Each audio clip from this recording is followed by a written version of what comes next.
Kama umejaribu dawa nyingi sana kuboresha mbegu zako na bado hujapata matokeo, leo jaribu dawa hii. Inaitwa Fertilo Forte. Nenda kwa daktari wako, mwambie akupatie dawa inaitwa Fertilo Forte.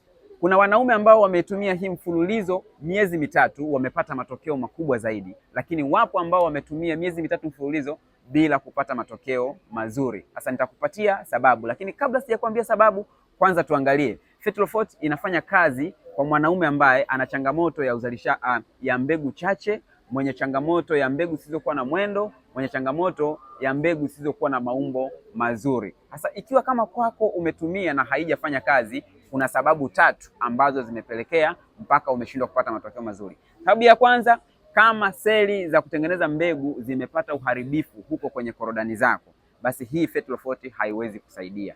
Au kama homoni zako hazija balance vizuri, basi ujue kwamba hii haiwezi kukusaidia. Kama njia ya uzazi au mirija ya uzazi inakuwa imeziba, huenda leo kupata maambukizi zamani, basi hii haiwezi kukusaidia. Hakikisha kwamba unabadili mtindo wako wa maisha.